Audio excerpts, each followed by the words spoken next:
So good morning, welcome to Imago Day Americana. I swear I'm going to get to building some of these projects, but I thought the best way to start out this thing that I'm doing is actually with a failure. I had made a coffee table and an end table. That's what I'm actually building these new projects, is to replace them. I made them out of pallet wood.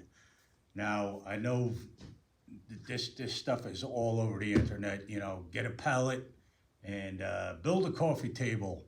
I actually saw a post that somebody made. Hey, I took a coffee table and made a pallet, which is probably a little more accurate for the quality of wood that we're speaking of. And that's not to say that pallet wood is absolutely good for some projects, and I would encourage that because it's cheap. We're reclaiming wood, so there is some projects that you can do with pallet wood, and maybe I'll do one of those. But a guy on Facebook Marketplace was selling, real cheap. He was selling oak pallets. So it kind of got my attention, and I went over there. This is a couple of years ago. I went over there and picked up these. When I got there, I realized that we were talking about white oak. White oak. It is a good wood. A good kiln dried white oak is good. They make flooring out of it. I don't think it's really conducive to furniture, to fine furniture. They were actually shipping, believe it or not, they were actually shipping those cement septic tanks, not used septic tanks. So stop thinking about that. These were brand new septic tanks. They were being shipped on oak pallets. So I got a couple of them, and I took it and I made a coffee table and an end table, and I'm going to post the pictures down below this, to where the wood actually bent around and split around, and it all split. And I even went as far as I have what they call a biscuit joiner, and we'll get into that in a later video. But what that does is it cuts little slots into the wood, into your edge of your wood. And then you take this thing called a biscuit, and you that fits into the slot, and then you glue your wood together, with clamps, and it just strengthens that joint. So I did all of that, and it still cracked. So I was a little disappointed, and of course it looks like crap because it's in my living room, and so. Anyway, I thought I could outsmart the wood. So what I did is I took more of that wood that I had, and I said, you know what, it's got to be the humidity stuff down here in Florida, and I'm not really familiar with that. I was in a northern climate my whole life, so it's got to have something to do with the humidity.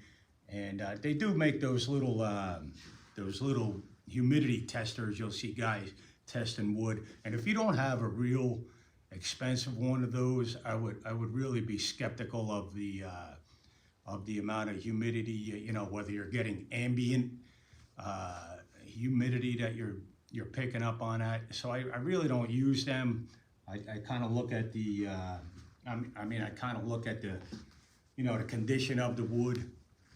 I probably should get one of those in the future. So anyway, I took all that wood, I cut it to size, I stacked it up. Here's some right here. I stacked it all up, and I brought it into my house, into air-conditioned space, and I stored it up in the top shelf of a closet for like a year. And then I took it back out to the shop, and I have a joiner and a planer, which I'll get into later on. What that does is it planes the surface and your edges, perfectly square, so that when you glue wood together, for like a tabletop or another project, it's nice and square. You got good surfaces to work with. So I did all of that, and I started planing it and joining it, and it was just crap. I mean, you couldn't build a canoe out of this stuff. So I'm gonna save it. I mean, for other stuff, I use it for kind of like dunnage and like stuff. But I gotta find a project for it. But anyway, I'm gonna post some pictures later on, or not later on, but below this video that showed what they look like before. They looked great, and then they just kind of, wood.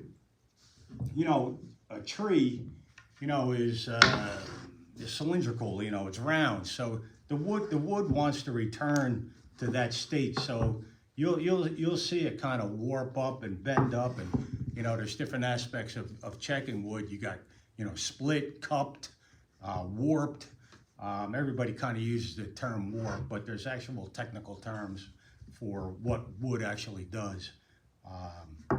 So wood wants to return back to its natural form. So it kind of wants to cut back into a tree again. That's the way it was created, and that's the way it wants to go back. So with that in mind, let me just throw in there Imago Dei, the image of God. The mere fact that man can build anything is a testimony to the Imago Dei. So, I mean, all of these products were given to us for our use. All these resources, trees, rock, all our natural resources were given to us for our use. To borrow a line from Pastor John MacArthur, use some hairspray, walk on a grass, shoot a deer. We all know how this is going to end. It's not going to end in climatic catastrophe. That's a lie from Satan himself. So go ahead and use these resources that God provided for us, and I'm going to get into some projects, hopefully, that uses pallet wood, and I really like using reclaimed wood. I mean, especially with the rough sawn marks, kind of like leaving these. Look at these old nail marks. It's really good character, and reclaimed barn wood is actually really good to use. I've made a bunch of projects over the years out of reclaimed barn wood. Just the beauty and the character of it, the weathering of it, just adds so much to whatever you're making.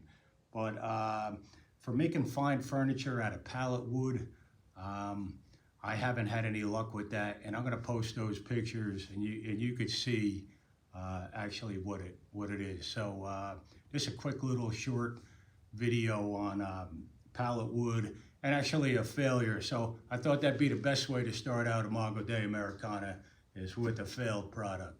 All right, so thank you, and I'll see you later.